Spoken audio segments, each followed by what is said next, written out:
अरुण और स्वाति की प्रेम कहानी। पहली मुलाकात। देहरादून की ठंडी वादियों में बसा एक छोटा सा कॉलेज था जहां हर साल नए सपनों के साथ छात्र आते थे। सितंबर का महीना था और हल्की बारिश ने मौसम को और सुहाना बना दिया था। कॉलेज का पहला दिन था और हर तरफ नए चेहरों की चहल पहल थी। अरुण एक साधारण सा लड़का जिसके चेहरे पर हमेशा एक हल्की सी मुस्कान रहती थी, अपने दोस्तों के साथ कैंटीन में बैठा था। उसकी आंखें किताबों में थी, लेकिन उसका ध्यान बार बार बाहर की बारिश पर जा रहा था। तभी कैंटीन का दरवाजा खुला और एक लड़की ने अंदर कदम रखा। उसके बाल बारिश में भीग चुके थे और वो हल्के से कांप रही थी। उसने अपनी किताबें सीने से लगाईं और एक खाली टेबल की ओर बढ़ी। अरुण की नज़र उस पर पड़ी और उसका दिल एक पल के लिए जैसे रुक गया। वो थी स्वाति, सादगी और खूबसूरती का अनोखा संगम। उसकी आंखों में एक गहराई थी जो किसी को भी अपनी ओर खींच सकती थी। कौन है ये? अरुण ने अपने दोस्त राहुल से धीरे से पूछा। नहीं या शायद बीए फर्स्ट ईयर में होगी, राहुल ने बेपरवाही से जवाब दिया। अरुण ने फिर से स्वाति की ओर देखा। वो अपनी किताब खोलकर पढ़ने की कोशिश कर रही थी, लेकिन बार बार अपने गीले बालों को ठीक कर रही थी। अरुण को लगा कि उसे कुछ करना चाहिए। उसने हिम्मत जुटाई, अपनी कॉफी का मग उठाया और स्वाति की टेबल की ओर बढ़ गया। हाय, अगर आपको बुरा ना लगे तो ये कॉफी लीजिए। बाहर ठंड है और आप भीग भी गई हैं, अरुण ने थोड़ा झिझकते हुए कहा। स्वाति ने चौंककर उसकी ओर देखा।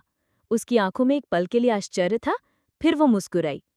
थैंक यू, लेकिन मुझे कॉफी नहीं पीनी। वैसे आपका नाम? अरुण।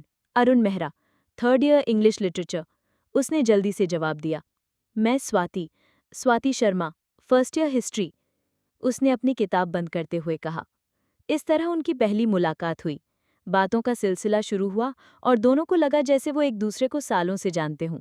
अरुण की सादगी और स्वाति का खुलापन दोनों को एक दूसरे के करीब लाया। उस दिन के बाद वो अक्सर लाइब्रेरी में, कैंटीन में या कॉलेज के मैदान में मिलने लगे। दोस्ती से प्यार तक। दिन बीतते गए और अरुण और स्वाति की दोस्ती गहरी होती गई। अरुण को स्वाति की हर छोटी छोटी बात पसंद थी। उसका किताबों से प्यार, उसका हंसने का अंदाज और उसकी वो आदत जब वो गुस्से में अपनी भौएं चढ़ाती थी। स्वाति को अरुण का केयरिंग नेचर और उसका ह्यूमर बहुत भाता था। वो हमेशा उसे हंसाने की कोशिश करता और स्वाति की हंसी अरुण के लिए सबसे खूबसूरत संगीत थी। एक दिन कॉलेज में सांस्कृतिक फेस्ट था। स्वाति ने एक कविता पाठ के लिए अपना नाम दिया था और अरुण बैकस्टेज उसे हौसला देने के लिए खड़ा था। अरुण, मैं बहुत नर्वस हूँ, अगर मैं भूल गई तो? स्वाति ने अपनी कविता की कॉपी थामे हुए कहा। तू कुछ नहीं भूलेगी, बस अपनी आंखें बंद कर और जो दिल से लिखा है वही बोल। मैं यही हूँ। अरुण ने उसका हाथ थपथपाया। स्वाति ने स्टेज पर कविता पढ़ी। उसकी आवाज में इतना दम था कि पूरा हॉल तालियों से गूंज उठा। अरुण उसे देख के मंत्रमुग्ध था। कविता प्यार और सपनों की थी और अरुण को लगा जैसे स्वाति ने उसके दिल की बात कह दी हो। फेस्ट के बाद दोनों कॉलेज के पास एक छोटे से पार्क में बैठे थे। रात का आसमान सितारों से भरा था। तूने आज कमाल कर दिया स्वाति, अरुण ने कहा। थैंक्स, लेकिन अगर तू वहां ना होता तो शायद मैं इतना अच्छा ना कर पाती, स्वाति ने मुस्कुराते हुए कहा। स्वाति, एक बात कहूं, अरुण ने थोड़ा रुककर कहा। उसका दिल जोरों से धड़क रहा था। हाँ बोलना, स्वाति ने उत्सुकता से पूछा। मुझे नहीं पता ये सही है या नहीं, लेकिन मुझे लगता है कि मैं तुझसे प्यार करने लगा हूं, अरुण ने एक सांस में कह डाला। स्वाति एक पल के लिए चुप हो गई। उसकी आंखें अरुण की आंखों में थी। फिर वो धीरे से मुस्कुराई और बोली, अरुण, मुझे भी तुझसे प्यार है। उस रात सितारों के नीचे उनकी प्रेम कहानी की शुरुआत हुई। दोनों ने एक दूसरे का हाथ थामा और वादा किया कि वो हमेशा साथ रहेंगे, चाहे जिंदगी में कितनी भी मुश्किलें क्यों ना आए। चुनौतियां और बलिदान। प्यार की राह कभी आसान नहीं होती और अरुण और स्वाति की कहानी में भी कई मोड़ आए। अरुण का परिवार मध्यम वर्गीय था और उसके पिता एक सरकारी कर्मचारी थे। स्वाति का परिवार हालांकि थोड़ा संपन्न था और उसके पिता एक बड़े बिजनेसमैन थे। जब स्वाति ने अपने घर में अरुण के बारे में बताया तो उसके पिता ने साफ मना कर दिया। स्वाति, अरुण अच्छा लड़का हो सकता है, लेकिन हमारी और उनकी दुनिया अलग है। तुम्हारी शादी एक अच्छे खानदान में होगी, उसके पिता ने सख्ती से कहा। स्वाति ने बहुत कोशिश की, लेकिन उसके पिता टस से मस न हुए। दूसरी ओर अरुण ने अपने परिवार को मनाने की कोशिश की। उसके माता पिता को स्वाति बहुत पसंद थी, लेकिन वो भी सामाजिक दबाव के सामने झुक गए। बेटा, हम नहीं चाहते कि तुम्हारी जिंदगी मुश्किलों में बीते। स्वाति के परिवार वाले कभी तुम्हें स्वीकार नहीं करेंगे, उसकी मां ने आंसुओं के साथ कहा। इन सब के बावजूद अरुण और स्वाति ने हार नहीं मानी। वो चुपचाप मिलते रहे और एक दूसरे को हिम्मत देते रहे। अरुण ने अपनी पढ़ाई पूरी करने के बाद एक अच्छी नौकरी की तलाश शुरू की, ताकि वो स्वाति के पिता को ये दिखा सके कि वो उसकी बेटी का ख्याल रख सकता है।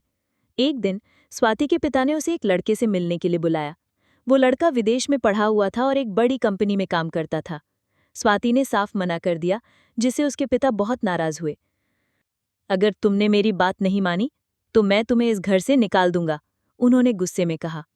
स्वाति ने उस रात अरुण से मुलाकात की और सब कुछ बताया। वो रो रही थी और अरुण का दिल टूट रहा था। स्वाति, अगर तुझे लगता है कि मेरे कारण तेरा परिवार टूट जाएगा तो मैं पीछे हटने को तैयार हूं, अरुण ने दुखी बन से कहा। नहीं अरुण, मैं तुम्हारे बिना नहीं रह सकती, हम मिलकर इसका हल निकालेंगे, स्वाति ने उसका हाथ पकड़ते हुए कहा। संघर्ष और जीत। अरुण ने दिन रात मेहनत की और एक मल्टीनेशनल कंपनी में नौकरी हासिल की। उसने अपनी मेहनत और लगन से जल्दी तरक्की की। दूसरी ओर स्वाति ने अपने पिता को मनाने की कोशिश जारी रखी। उसने उन्हें बताया कि अरुण कितना मेहनती और जिम्मेदार है। धीरे धीरे स्वाति की माँ उसके पक्ष में आ गई और उन्होंने स्वाति के पिता को समझाने की कोशिश की। एक दिन अरुण स्वाति के घर गया। उसने स्वाति के पिता से खुलकर बात की। सर, मैं स्वाति से बहुत प्यार करता हूँ। मैं वादा करता हूँ कि मैं हमेशा उसका ख्याल रखूंगा और उसे कभी दुख नहीं होने दूंगा। स्वाति के पिता ने उसकी बात सुनी, लेकिन कुछ नहीं कहा। कुछ दिन बाद उन्होंने स्वाति को बुलाया और कहा, मैंने अरुण के बारे में सब कुछ पता किया। वो एक अच्छा लड़का है। अगर तुम दोनों इतने पक्के इरादे के साथ साथ रहना चाहते हो तो मुझे कोई ऐतराज नहीं। स्वाति की आंखों में खुशी के आंसू थे। उसने अपने पिता को गले लगाया और अरुण को फोन किया। उस रात दोनों ने एक दूसरे को वादा किया कि वो जिंदगी भर एक दूसरे का साथ निभाएंगे। नया अध्याय। अरुण और स्वाति की शादी एक सादे समारोह में हुई। दोनों के परिवार वाले खुशी खुशी शामिल हुए। शादी के बाद दोनों ने देहरादून में अपना नया जीवन शुरू किया। अरुण की नौकरी अच्छी चल रही थी और स्वाति ने एक स्कूल में पढ़ाना शुरू किया।